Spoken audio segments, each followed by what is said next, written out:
আমার ফেসবুক বন্ধু যারা আছেন সকলের উদ্দেশ্যে আমার একটা কথা, খুবই গুরুত্বপূর্ণ কথা, সবাই একটু লক্ষ্য করবেন। আমি ছোট মানুষ, আপনারা আমার কথাগুলা কতটুকু গুরুত্ব সহকারে নেবেন আমি জানি না।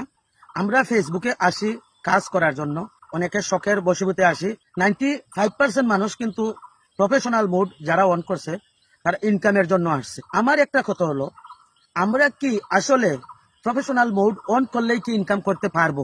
একজন বলছে যে আপনারা প্রফেশনাল মোড অন করেন, আপনাদের শুধু ডলার আর ডলার। আসলে তা নয়, সত্যি তা নয়। একটা জিনিস চিন্তা করবেন, আমরা যখন জন্মগ্রহণ করেছি, আমরা এত তাড়াতাড়ি এত বড় হয় নাই। একটা ছেলে তার যখন বয়স 5 বছর হয় তখন সে স্কুলে ভর্তি হয়। স্কুলে ভর্তি হওয়ার পরে বছরের পর বছর সে লেখাপড়া করে।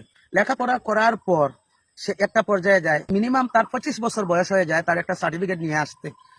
একটা ছেলে 25 বছর লেখাপড়া করার পর আমাদের বাংলাদেশে অনেক শ্রম দেয়, অনেক জায়গায় ইন্টারভিউ দিতে যায়, বিভিন্ন জায়গায় যায়, বিভিন্ন অফিস আদালত। তার অন্ততপক্ষে 2 বছর 3 বছর 1 বছর এরকম তার ইন্টারভিউ দিতে দিতে দিতে দিতে চলে যায়। তখন তার হয়তোবা একটা চাকরি হয়। অনেকের চাকরি হয়, অনেকের চাকরি হয় না। চাকরি করতে গেলেই যে সে চাকরি করেই যে স্বাবলম্বী হয়ে যাব তা তো না। প্রথম 1 মাস 2 মাস 6 মাস বছর যাওয়ার পর এক পর্যায়ে যখন যখন সে পেনশনে যায় তখন বিগ একটা অ্যামাউন্ট পায়, তখন সে অনেকগুলা টাকা তার কাছে আসে।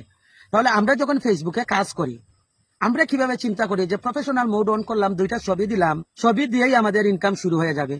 সবকিছুর একটা সিস্টেম আছে। যখন একটা ছেলে লেখাপড়া করে, যদি সে ভালো লেখাপড়া না করে তাহলে তার পরীক্ষার রেজাল্ট ভালো হবে না, সে পাস করতে পারবে না, সে পরবর্তী ধাপে যেতে পারবে না, পরবর্তী ক্লাসে যেতে পারবে না। তদ্রূপ ফেসবুক তেমনি একটা প্ল্যাটফর্ম। যেমন চাকরি করতে গেলে বিভিন্ন দিক আপনার পার করে যেতে হয় ফেসবুকে, তদ্রূপ সেম বিষয়টা।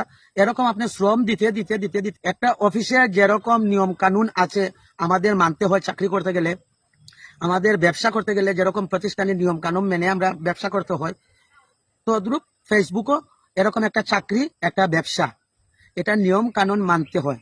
আপনি যেরকম ভালো রেজাল্ট করলে, ভালো ইন্টারভিউ দিলে আপনার ভালো চাকরি হবে, বিগ স্যালারি পাবেন, তদ্রূপ ফেসবুকে এরকম কাজ করলে, ভালো কাজ করলে ধীরে ধীরে যখন আপনি প্রমোশন নেবেন, আপনি এগিয়ে যাবেন, তখন আপনার ধীরে ধীরে কিন্তু অ্যামাউন্ট বেড়ে আসবে। আমরা চাইলেও রে ভাই ফেসবুকে ঢুকেই আমরা ডলার ইনকাম করতে পারবো না।